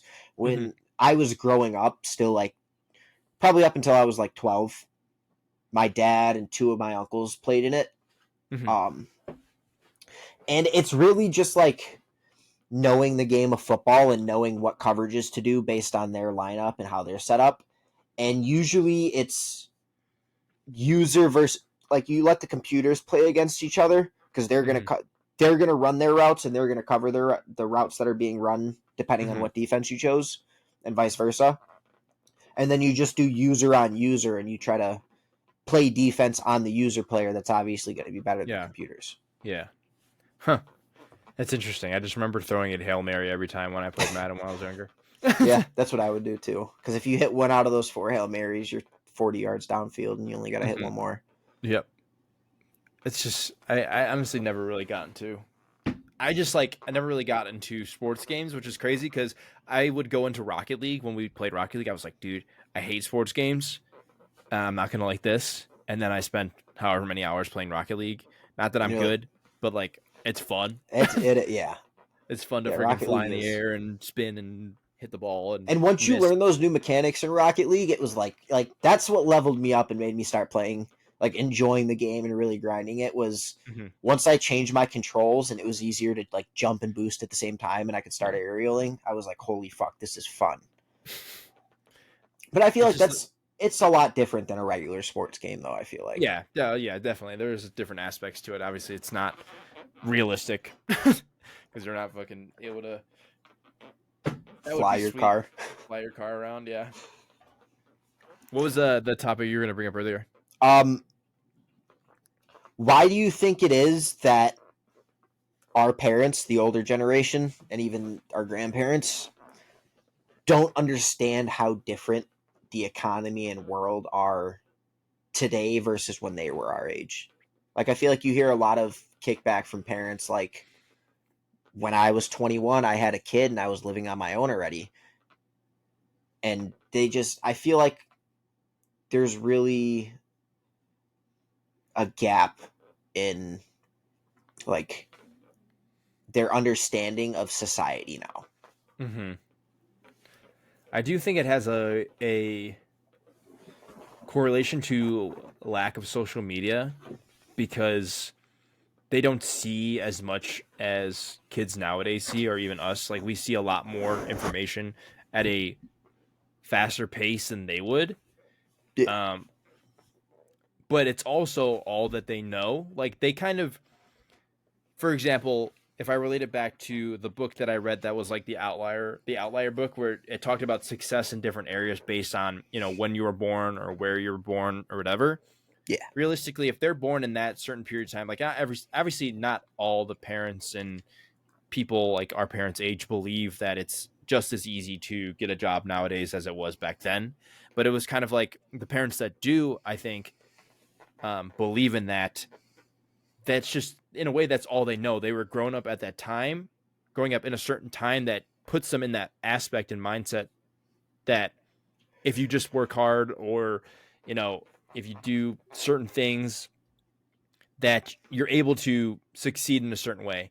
But they don't take account because like they already have jobs, like they already have their set jobs or doing what they need to do, but they don't have to encounter how hard it is to get a job nowadays and work for however many hours just to not pay the bills. Like they have a certain perception of like what it was, and because they don't have to think about anything other than what they thought about when they were at our age, they're pretty much just comparing themselves to I would say they're comparing themselves to how they were at our age, where like, okay, when I don't really know prices off the top of my head, but like they could live off of $6 an hour somehow, and they were getting by fine.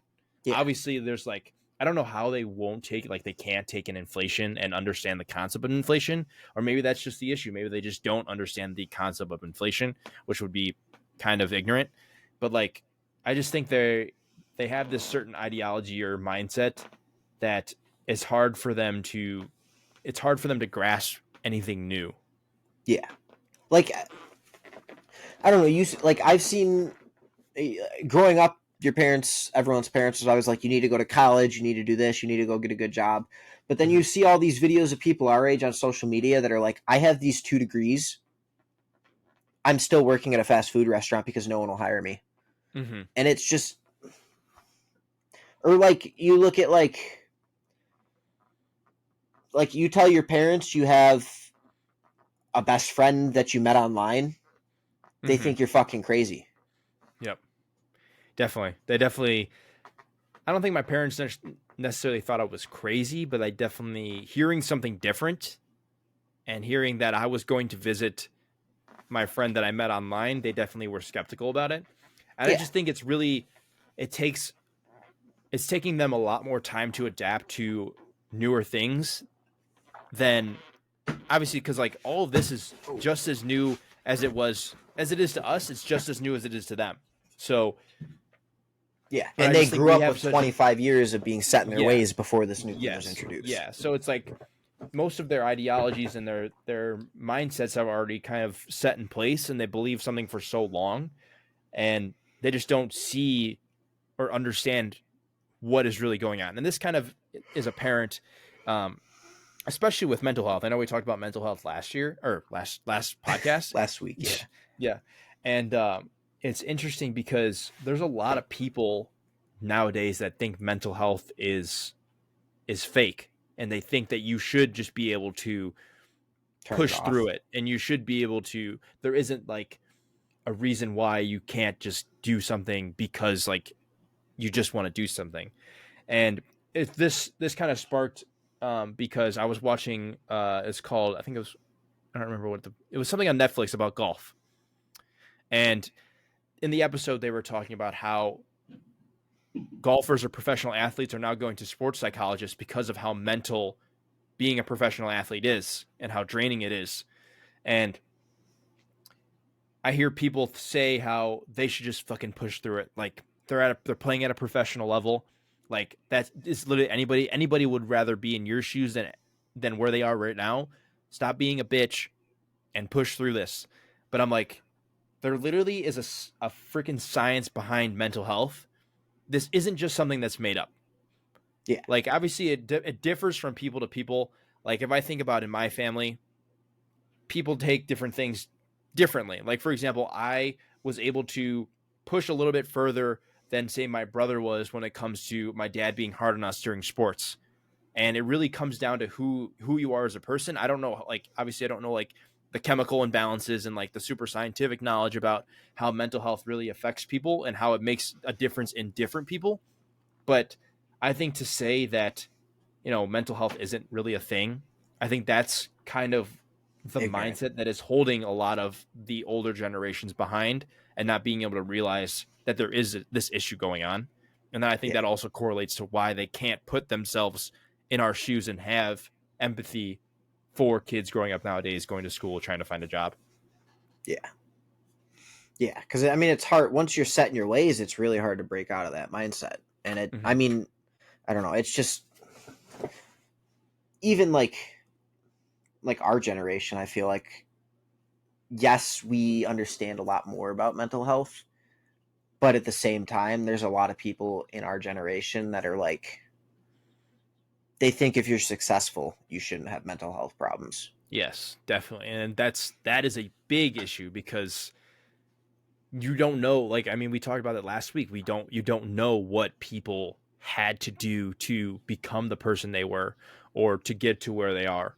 Yeah. And I think that's one of the reasons why I want to try and have a better kind of outlook on finding a job or doing specific things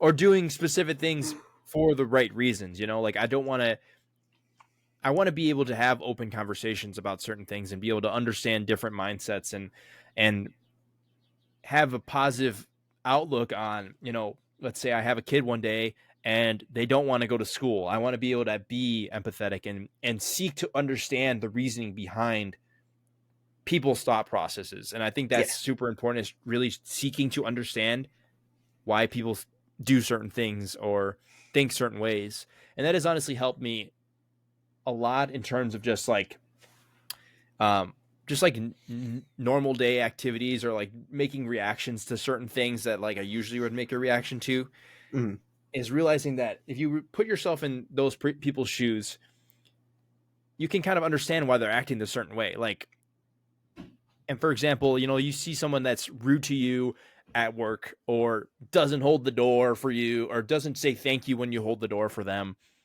Um, and it is on you to either seek to understand and try and understand why they did what they did, or complain about it. And that's the thing, is like I'm trying to not complain about stupid things anymore, yeah, because it puts such a leaves such like a daunting, like, I don't know, thought in your mind that you're worried about things that don't matter. And I'm trying to not worry about a lot of like new like things that don't actually matter.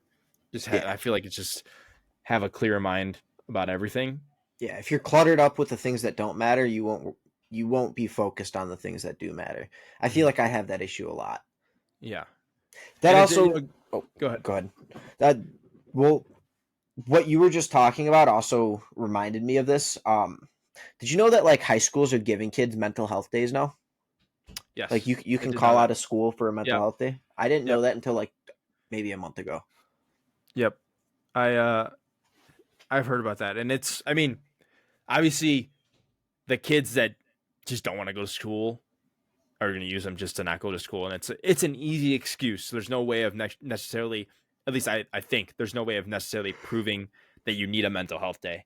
But I do Yeah. think it is important, because The there kids was a that need stigma it of need like, it. yeah, the kids that need it, but there also was that, like, you need to be in school every fucking day. And I do think the school system, in terms of being at school from 7:30 to fucking 2:45, learning, like you have like a 10 minute, like a 5 minute break in between, maybe a lunch, is terrible. Yeah, Like, that's why I think college is so much different. And when you get to college and you go to classes at certain period of times, people probably perform a lot better. I don't have obviously I don't have like the data on that, but I definitely feel like I performed better when I can create my own schedule around it. And, you know, especially because I've adapted new habits that allow me to, you know, get up earlier or go to classes earlier or whatever. You know, like I've honestly have only gone to like a few in-person college classes, but the rest of it has been online. But that being said, I feel like it's so much easier to adapt to a college routine, for the fact, I mean, I guess high school puts you through a routine that is necessarily not sustainable. I mean, it's, you do it for however long, but it's not necessarily safe. Like, there was this thing that I saw, and it was a test. I think I heard it on a podcast. I don't remember which one, but they did a test where, oh, it was about like car accidents. I guess it related somehow, but they tested the amount of car accidents on the way to like a certain school based on the amount of sleep that people get. So they gave people an extra hour of sleep. They said, hey, come in 1 hour later. The amount of car accidents dropped by like 60%, because people are getting more sleep. And that's kind of correlated to the school schedule, because you're getting up at, you know, people are getting up at 6 o'clock in the morning and going learning. And, you know, you pretty lose much cognitive everybody, function. yeah, like you're not awake at the time. Most high school students don't have a routine to go to bed. They're on low sleep. And just giving, you know, people a little bit more sleep, especially like I just don't understand how, especially after getting out of high school and stuff, it's really hard to comprehend the fact that like you're supposed to be at school for 8 hours a day on like 5 hours of sleep, learning the entire fucking time. In a way, you're kind of setting them up for failure. Like, obviously some kids kind of like excel, but But the thing is, the school system, I actually Googled it so I could be proper on it. the modern education system was designed to teach future factory workers to be punctual, docile, and sober. So the Hmm. school system that we know it was created to breed obedient fucking factory workers. And that's the Mm-hmm. only reason the system is the way it is. That actually does make sense. To be honest, I see I mean, the it's correlation. an 8 hour day. You have an hour lunch, Mm-hmm. and then otherwise Yep. you're working. Yep. You got to You know, be it's there on actually time. You get in trouble if you're tardy. that's it's interesting too because that relates to, I told you I wanted to talk about productivity, Yeah. and if you look at the difference between productivity now compared to productivity, like let's just say like 60 years ago, or like the start of like the industrial age. I don't know when that was. I'm just giving Mhm. like a time period, but like, so back in the industrial age, productivity was um per unit, like completed per hour or whatever. So you had to hit a quota in a certain period of time throughout the entire day to be considered productive. So the more you produce, the better higher productivity you have. Well, like nowadays, it's hard to really comprehend the idea of what productivity is, because they are not. I mean, obviously, if you're in a warehouse, it's more of like an assembly line now, because you don't necessarily do as much work. I've never worked in a warehouse, but like obviously the assembly line created a more efficient way to produce items. But they also apply that idea of like work per unit per hour to like knowledge workers, which is like people who are creative or who code, or work for a company that does marketing and has to get emails out, or do certain things, that they still apply that ideology to things that don't necessarily need to have a per unit of time, or per unit whatever. I don't even know what I'm The saying. productivity equation. Yeah. They're using it on knowledge workers, where it's like people are now trying to act busier for the fact that people just, if you look busy, you're considered productive. Yeah. So you look at like an average day of um, like a knowledge worker, most of it is sending emails or responding to Slack messages, or in meetings or in Zoom meetings, where you're not really getting anything done. You don't have time to get anything done for the fact that you're just doing a lot of unproductive work. So Yeah. that's where I think obviously the workplace kind of needs to be thought of in a different process, but as well as the education system, because I do think kids will be able to do more if they're giving do less classes per day. Or, I mean, obviously that's college, but like high school and like elementary school and junior high, like less classes per day. Same thing with work. Like you need to just have like a certain period of time for meetings, and the rest of the day is work. And that's when you can redefine the idea of being more productive than we used to be, like with the prior definition of it. Some schools in, like, I want to say it was Vermont or Maine, started going on a 4 day school week instead of a 5 day school week, and they've seen like a 40% increase in productivity. Mm-hmm. I don't know if my numbers are exact, but it definitely,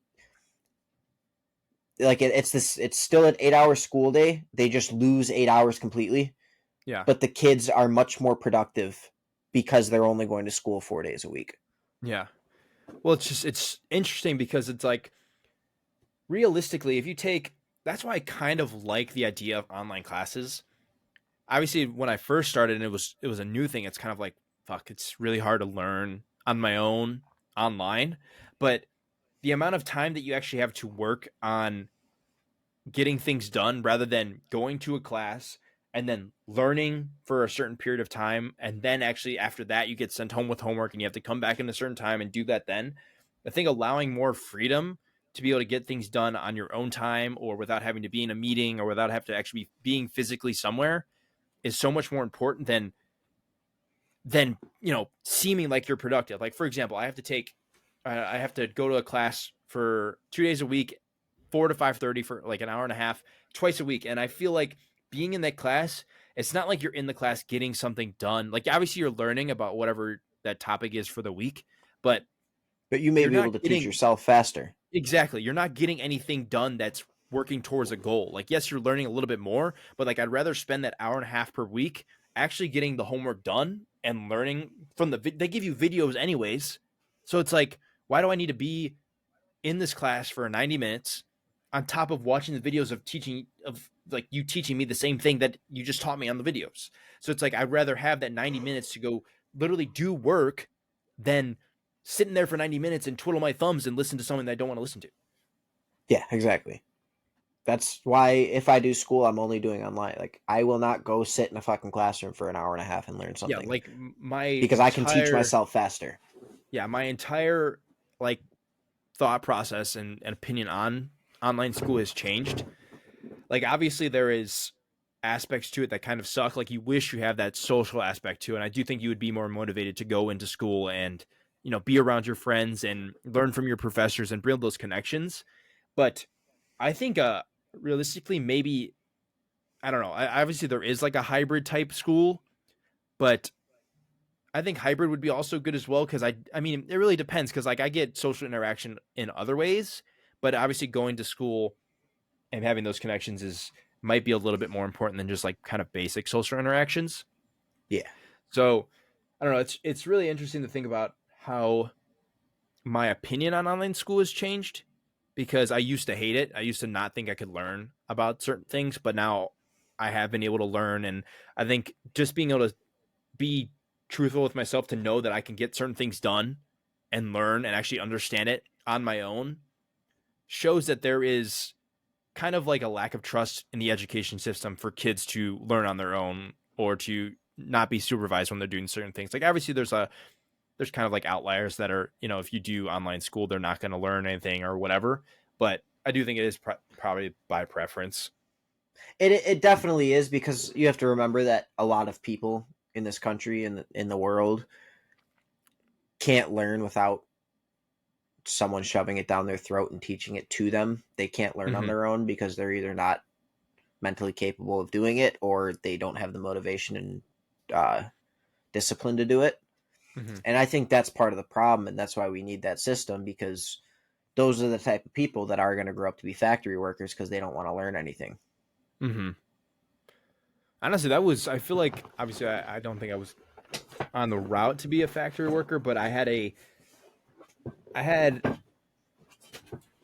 the idea of not wanting to try hard for the longest of time. And I'm not really sure what has changed in my mind to realize that if I do put in that extra effort, I can understand things that are pretty intelligent or pretty difficult. Yeah, And I think a lot of people, or maybe even the school system, puts kids in the idea that they're not as capable as they think they can be. So they just lose confidence in themselves. And then they go on to, either not go to school later on or they're just always negative and can't find a way to learn without being shoved it down their throat, like you just said. I don't know. I definitely think learning online is the best way for me too. But I mean, you look at like we talked about the generation of kids that's 2 years behind because they weren't in school, and that Mm-hmm. generation is 2 years behind because they're part of that high percentage of the nation that can't learn on their own. And Mm-hmm. even they weren't even learning on their own; they just couldn't focus on their teacher while they're on a screen with stimulants around them at home. Mm-hmm. So And that's a tough imagine, thing. That's a tough yeah, thing too, because like they, especially with being so new when COVID was out and COVID was a big thing. Obviously, their teaching methods were much different than they would be now. I would assume like they've improved the idea of meetings and classes online and learning capabilities and stuff. So they kind of were like the guinea pigs. Everyone that had to do school 2020, 2021 were the guinea pigs to a whole new section of work or school. Like literally it created a whole new generation or like the work from home era too. yes, exactly. So it changed a whole different thing. Like COVID changed so many things in many different ways. Yeah, I mean, you have all of these people that don't want to. They've experienced working from home, and now they don't want 2 hours worth of commuting a day to and Mm-hmm. from work, and the extra time to get ready at home. And a lot of these people are more productive at home, and the offices started trying to call them back, and they're all like, "No, we're not coming back to the office. We don't want to." Mm-hmm. I do think when it's not necessary, you like. something that's literally you're going in to use a computer, there's literally no Well, reason.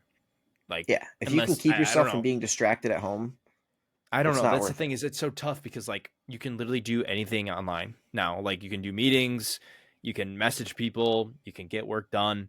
Like I don't know, it's hard to really kind of grasp the idea of like a computerized job or like technological job that you would need to do in person, especially when it comes to like programming and stuff, or Yeah, marketing. It's a lot of it is so capable to do online that it doesn't really make sense for you to go in. And I don't know. I think I would, just the person I am, I think I would want to have like a hybrid kind of for like yeah, a because little you bit of still get the social. social interaction.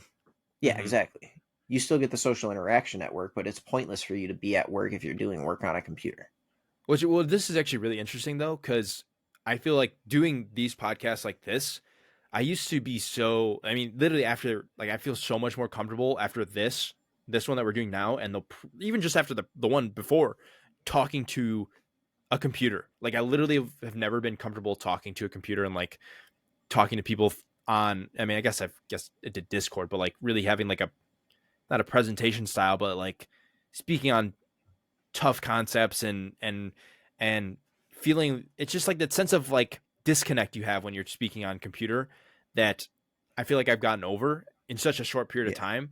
Because like I said, we were talking about this, I don't know if we talked about the last one, but I feel like when we do interviews with people online, I feel like I'm gonna be so much more comfortable, and also makes, I feel like, other people comfortable, especially if you don't know them, being able to do it online. So there really is that like the pros and cons to both. But yeah, I don't know. It's definitely cool. Like I enjoy, like I do enjoy doing it online as well. But I think having a hybrid of like in person and online for pretty much anything is relatively positive. yeah. I mean, it is definitely a different experience doing it how we are now versus doing it in person. Hmm. Because I mean, doing it how we are now, it is like I said, it's nice to not have to fucking drive 45 minutes out there and Yeah, then drive for sure. 45 minutes home. Hmm. Because now that, I mean, total time before with the in persons, it could be 3.5, 4 hours that I'm at your house. Yeah, Whereas when we're doing it like this, it's maybe 20 minutes to get set up and then however long we record and we're done. yeah. And that's why I think. Well, I guess I can go into the topic on how I text you. I think we should be doing it online for a little bit, only for the fact that, like, I mean, I do have 3 classes I have to finish up for the rest of the month. Um, Yeah. but I think once we do it in person, I mean, our quality was relatively good already. So it's just like we'll be able to tweak different things, but I feel like the stress level is so much lower when we're doing it on Riverside, Yeah. and it still Especially, comes out really yeah. good. Yeah. So And like we'll figure it out. we also have to worry about like interviews and we can't Hmm. always have in-person interviews and this gets us ready for those. Yeah, and I also wouldn't want to be bringing people to my freaking. I mean, depending on who it House. is, into my Yeah. freaking house. Like our studio was literally just my desk in my room. Yeah. Studio. I got a real studio online. What's actually interesting is going back to like the productivity thing. One of the ideas in the book Deep Work was to kind of, I kind of brought this up before. I think it was like the discipline episode where I had to change my environment in terms of like my desk was always like my thing for gaming, Mhm. where like I couldn't get homework done because it was known like for gaming. Using my computer was known for gaming, having those distractions and stuff. There is he's pretty much relating to the fact that philosophers or like creative thinkers or whatever would create like either like a shack that's literally has nothing in it just for them to go write or do their work in. He was pretty much just like, look for a small office space around you, and when you need to do some sort of work, go there. Because if you do work at home, for example, I look around, there's like laundry here, there's my gym bag with my dirty clothes in it, like I need to clean my room. You think about little things can kind of cause you to think of something else other than what you're trying to get done, that causes a lack of productivity. And it made me think about two things. Like, I looked it up, and like a freaking office space is like $200 a month, which really isn't that bad. Like it's honestly really not that bad for like I think it's like a room, but still, Yeah. like that's a room eventually that, we could do the podcast in, or I could go and do work. Like I would love, I like I've been going to the library, and, Yeah. what the fuck? What the fuck?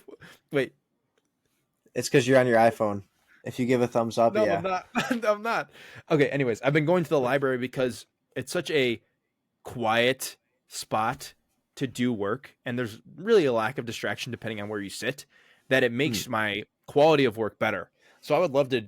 I think it would be worth it to invest. I mean, $200 a month into a small office space that I can either create the podcast in, or just go do homework or get work done that I think that I needed to actually focus on. And I thought that concept I of like being more productive like that is super interesting. I think that, I mean, it is a good concept in theory, but at the same time, I think if you were going to do something like that, you'd need to be generating some kind of income from the office space. Yes, true. True. I mean, I don't know. It's if I mean obviously we don't necessarily have the excess budget to just drop $200 a month. Like we could, and I probably could work it out, but like it's not necessarily a It's smart not a smart investment. decision So until, like, for the podcast. If we were yeah, making some sort of money, then yeah, it might be yeah, nice for to sure. upgrade. And Yeah, and realistically, I think that most starting out podcasts don't get they don't get a studio for a while, yeah, even if they are making money. Like I think they do just exactly what we did, but I think just the idea of having, I think it's cool to have the idea to have an extra space to be able to go do whatever you like in it. yeah, But in our situation right now, it does make a lot more sense to just do it online, for the fact that Riverside does it relatively well, um, and it's fucking $20 a month. like yeah. like it just I mean, with the it's clipping and the auto editing, it's beautiful. It's nice. yeah, especially with me doing everything that I'm doing with like the classes and stuff, and how much time it actually consumes. I think about Yeah, it, us, like you said, you coming to my house to do the podcast, it takes us probably 3 hours or so to actually complete it. Then it takes me, if it's say it's a 2 hour show, it takes me minimum 2 hours to edit it. And then I have to watch it again for 2 hours to try and figure out the clips that I want to pull out from that. And then probably an extra hour to actually edit all those clips. And it's like 7 hours total time, compared to, I mean, depending on how long the episode is, 2 hours total time. Like that's 5 hours saved, yeah. which I is mean, a lot of time. you sent me the Riverside link at 5:15. So we were in a Discord call talking at 5:15. It's Mm-hmm. 7:30, which is, yeah, it's 2 hours and 15 minutes. But we had technical difficulties, and we're an hour and 48 minutes into the podcast. So we Mm-hmm. spent half an hour figuring out the problems that we were having before. We've been recording for an hour and 48 minutes. We'll probably be done in the next 5 to 10 minutes, and Yeah. that's all we have to do. No editing or anything. I Yeah. mean, maybe a little bit of editing, but And that's kind of like, what is the word? There's like a leadership book by Jocko Willink, and it was pretty much like giving other tasks to other people to like kind of like build trust. But in the way, it's like in in our situation right now, it makes a lot more sense to delegate different tasks to a bot that'll edit it for us and yeah, create clips for us, because it saves us so much time and saves us stress and allows us to be more flexible. And I think this is really cool too, because for example, if we go on a trip or something, you go out of town and it happens to land on a Thursday, you we're able just, to freaking, I mean, you can use your phone, I yeah, mean, pull up your phone laptop, and like it just, that's also, there was another podcaster, I think it is, what is his name? It's not Lex Friedman, it's Tom Ferriss. And pretty much what he does is he does this. Like his podcast is literally computer. He wears like a gaming headset or something with like a quality mic, and he can podcast from anywhere, for the fact that it's online. Like it doesn't take anything. Like it doesn't take any extra overhead tax. So like that was another thing in the productivity book was the amount of things that you say yes to uh, accumulates administrative overhead tax. So, for example, you say yes to a project at work when you already have two other projects at work that you have to finish. You're going to accumulate another you're basically accumulating another thing of overhead tasks of people coming up and be like, hey, are you getting this done? Hey, what's going on with this? Hey, everything you say yes to is accumulating more tax on yourself that is, creating more stress or whatever. And for example, if you think of it in the terms of the podcast, I say yes to editing the thing and, recording it with both of our phones. I'm saying yes to, everyone that's waiting for that video to come out on a Sunday, or, figure out like when we're going to, if we can't make it at a certain time in person on one day, how we're going to make it on time on another day, it just gives you more flexibility. The less things that you say yes to, the more time that you have to do other things.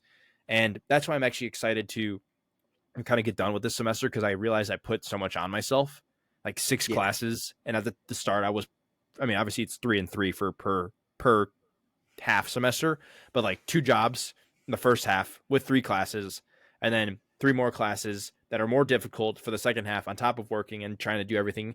Like, I've just accumulated so much overhead tax. Like, and the overhead tax for school is like those 3 classes are telling me I need to get things done in 3 separate days. So like, I'm excited to get done with this semester for the fact that I won't have as much administrative overhead tax, and I can kind of relax. I can kind of, read when I want to read, learn when I want to learn, and then get the stuff done and actually kind of take in everything. Yeah, and you can enjoy yourself more too. You can do the things you want to do, not the things you have to do at that point. Mm-hmm. You can plug Because your like, PC back in and come play some more Counter yeah, Strike. exactly. I would have a little bit more time to be able to do things I'm enjoying and like I'm passionate about.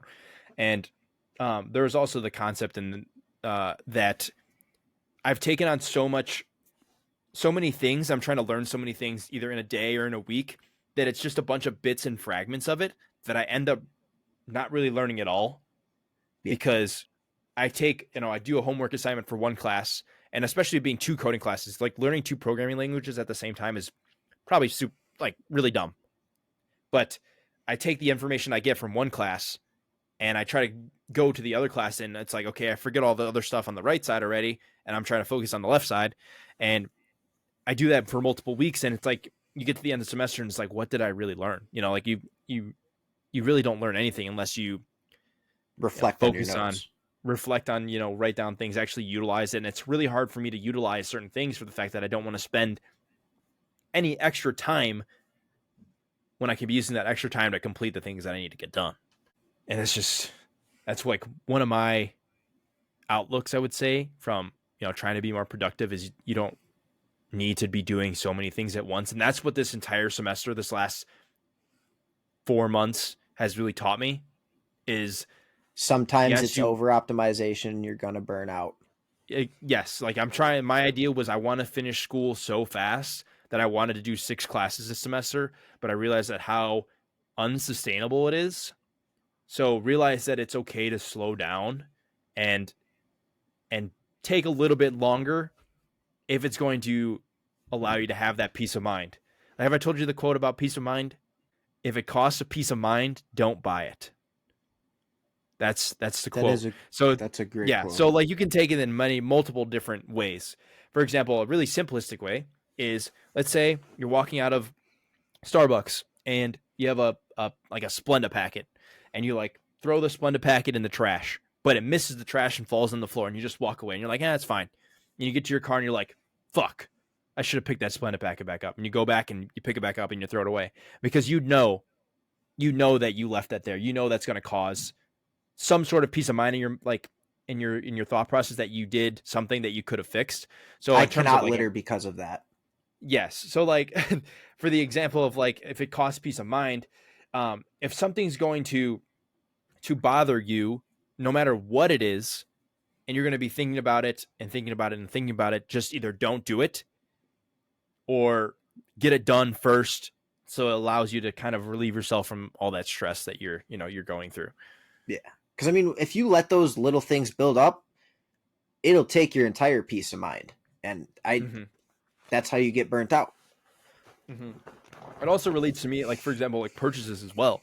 Like, if you have a purchase, and in your back of your mind, you're probably like, I probably shouldn't buy this. And then you buy it anyways, and it costs your peace of mind. don't buy. Like pretty much don't buy. Like next time if that happens, just don't Don't fucking buy buy it because Yeah. it's going to cause you more stress that you don't necessarily need for such a little thing that you could have prevented. Yeah. And that's like a really good quote that I've heard of and really trying to soak in, like utilize in a lot of different aspects. Yeah, that is a great way to think about things. There's so many quotes that I freaking not come up with, but Stumble good upon. shit sticks. Good shit Yeah. sticks, bro. Yeah, that one's good. That one was good shit. That one's gonna stick. Well, do we have any other topics we wanted to touch up on? I think we're wrapping up here. I think we're pretty good. That was Well, we then, covered a lot. Covered a yeah. lot. My closing question for you then, since I am currently not currently, but like I've been dealing with this for the last week and a half. What is the worst pain you've ever experienced? This is kind of just a Okay. bullshit I got throwaway it. question. I got it. I got it, and I it stuck with me. So this was after a baseball game in high school. I think I don't remember. It doesn't really matter.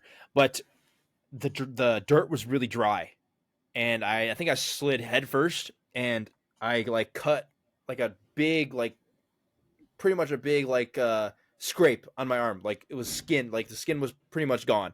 Right. Yeah. So I was like, okay. I get home and I'm like, I need to clean this off somehow. So I go into the bathroom. I grab the hand soap and I squirt the hand soap straight onto bare flesh. And I was like, oh my God. Like I screamed, dude. And Neela's like, why would you do that? it was so dumb of me. And I will never do it again. But that was probably, I mean, I know it's not technically crazy, but like to have like antibacterial soap go straight onto bare flesh just to burn so bad was probably the worst pain I've ever felt. Yeah, that sounds terrible. It was pretty bad. Now I don't think it probably compares to a Someone, kidney stone, but yeah, I was posting updates in the ER, and someone slid up on one of my stories and was like, "Give the ultimate update. Just take a video." Or no, he said on the podcast, record yourself pissing out the kidney stone. that'd be pretty good timing. Yeah. Shit, if you do that right, I mean, if you could do that right now, you fucking would. I'm gonna go piss right now. Yeah, just bring your computer and your webcam. Yeah, you should just I'll punch a hole through the you should wall. have just done it in the bathroom, dude. We're doing it virtual anyways. Yeah. But other than that, Tommy, thank you, sir. Appreciate your time. Appreciate your time. It was a good episode week. I do think I like starting with the Stoic thing. We can figure out what. Yeah, because but yeah. Appreciate everybody watching. Hope you guys enjoyed, and we will see you next week. Next week. Later.